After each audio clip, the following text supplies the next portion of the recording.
मैं भारत को भारतीयता की मान्यता के आधार पर फिर से खड़ा करना चाहता हूं, उस काम में लगा हूं।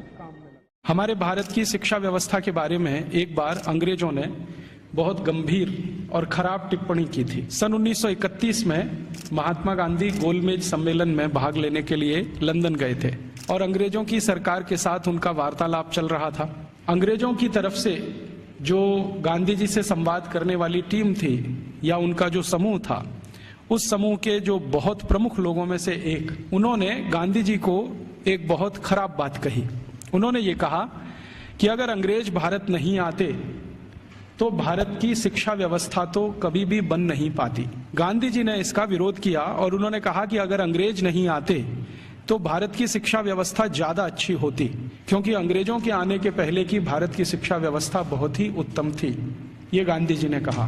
तो अंग्रेज अधिकारियों ने गांधी जी से कहा कि आप ऐसा किस आधार पर कहते हैं? तो गांधी जी ने कहा कि मेरे देश को मैंने बहुत नजदीक से देखा है, गांव-गांव में मैंने प्रवास किया है, वहां जो कुछ भी शिक्षा व्यवस्था के पुराने खंडहर दिखाई दे रहे हैं, उनके आधार पर मैं कह सकता हूं कि भूतकाल में हमारी शिक्षा व्यवस्था बहुत अच्छी थी और बहुत मजबूत थी। उसी समय गांधी जी के साथ उन अंग्रेज अधिकारियों का विवाद हो गया और गांधी जी की गोलमेज यात्रा समाप्त होने के बाद अंग्रेज अधिकारियों ने अपनी तरफ से एक वक्तव्य जारी किया जो लंदन के सभी प्रमुख समाचार पत्रों में छपा, और उसमें यह कहा गया कि गांधी जी को अपने देश की शिक्षा व्यवस्था के बारे में गर्व है, लेकिन उनके पास इस बात का कोई आधार और सबूत नहीं है कि भारत की शिक्षा व्यवस्था अंग्रेजों के आने के पहले कैसी थी। ये गांधी जी के पास कोई प्रमाण नहीं है, लिहाजा हम मानेंगे नहीं कि गांधी जी की बात सही है। और इस तरह से उस पर एक बहस चल पड़ी। भारत लौटने के बाद महात्मा गांधी ने उस बहस को बंद नहीं किया और लगातार उसको जिंदा रखा। गांधी जी के जो बहुत नजदीकी लोगों में से काम करने वाले एक व्यक्ति जो इस समय भी जीवित हैं और जो भारत के बहुत प्रमुख इतिहासकारों में माने जाते हैं, उनका नाम है प्रोफेसर धर्मपाल। जब भारत आजाद हो गया 15 अगस्त 1947 को, तो प्रोफेसर धर्मपाल जो गांधी जी के साथ भारत छोड़ो आंदोलन में शामिल हुए थे, उन्होंने गांधी जी को पूछा कि अच्छा अब मेरा काम क्या है? आजादी आ गई, सरकार बन गई, अब बताइए मेरा काम क्या है? तो गांधी जी ने कहा कि देखो, मैं 1931 में गोलमेज सम्मेलन में लंदन गया था।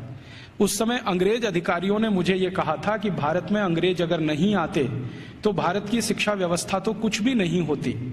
मुझे ये बात सही नहीं लगती, लेकिन मेरे पास इसको साबित करने के लिए कोई प्रमाण नहीं है।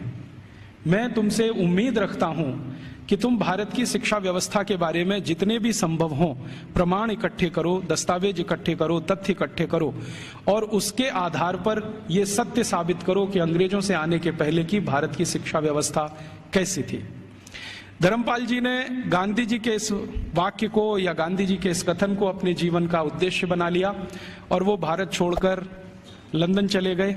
लंदन के बाद दुनिया के कई देशों में घूमते रहे, फ्रांस में रहे, जर्मनी में रहे, यूरोप के देशों में 40 साल उन्होंने अध्ययन और अध्यापन किया।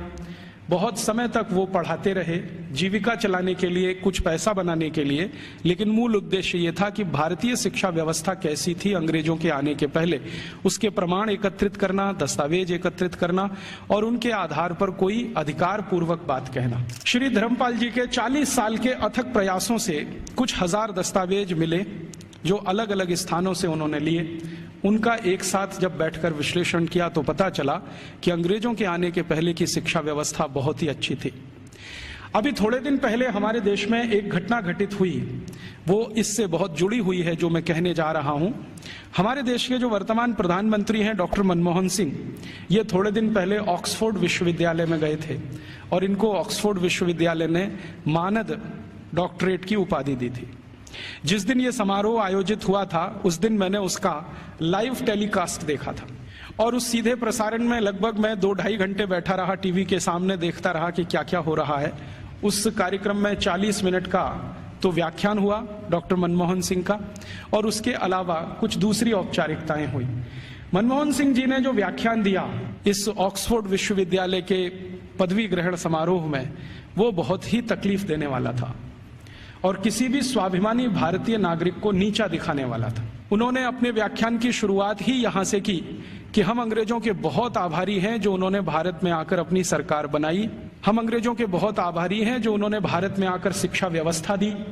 हम अंग्रेजों के बहुत आभारी हैं जो उन्होंने भारत में आकर न्याय व्यवस्था स्थापित की। हम अंग्रेजों के बहुत आभारी हैं कि उन्होंने भारतीय लोगों को विज्ञान सिखाया। हम अंग्रेजों के बहुत आभारी हैं कि उन्होंने भारतीय नागरिकों को विज्ञान और तकनीकी का अंतर समझाया। हम अंग्रेजों के बहुत आभारी हैं कि उन्होंने अंग्रेजी भाषा हमें बताई और ऐसा ही वो 40 मिनट बोलते रहे।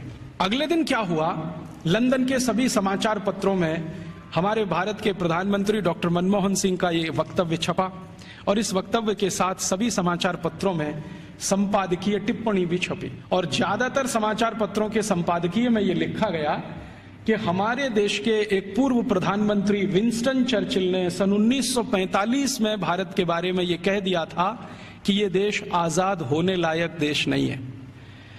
और भारत के प्रधानमंत्री डॉक्टर मनमोहन सिंह ने कल लंदन में व्याख्यान देकर यह सिद्ध कर दिया कि भारत आजादी के इतने साल के बाद भी अभी मानसिक रूप से गुलाम है।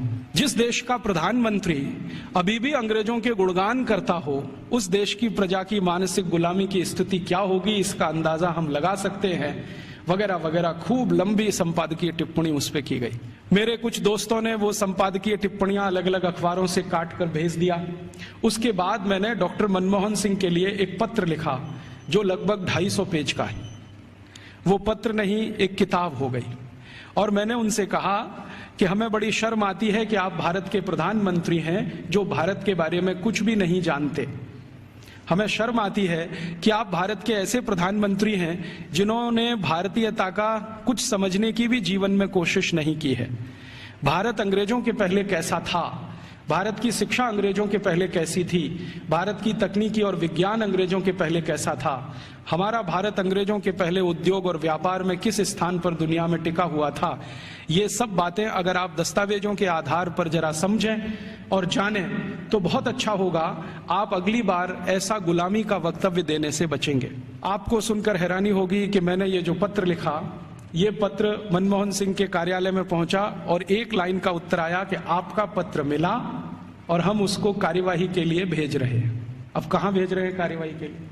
मैंने तो लिखा था हमारे देश के प्रधानमंत्री को और उसमें पत्र तो एक ही पन्ने का था, बाकी 249 पन्ने के तो दस्तावेज जो ये सिद्ध करने के लिए मैंने उनके पास भेजे कि आप पहले इन दस्तावेजों को पढ़ें और देखें कि अंग्रेजों के आने के पहले का भारत कैसा था।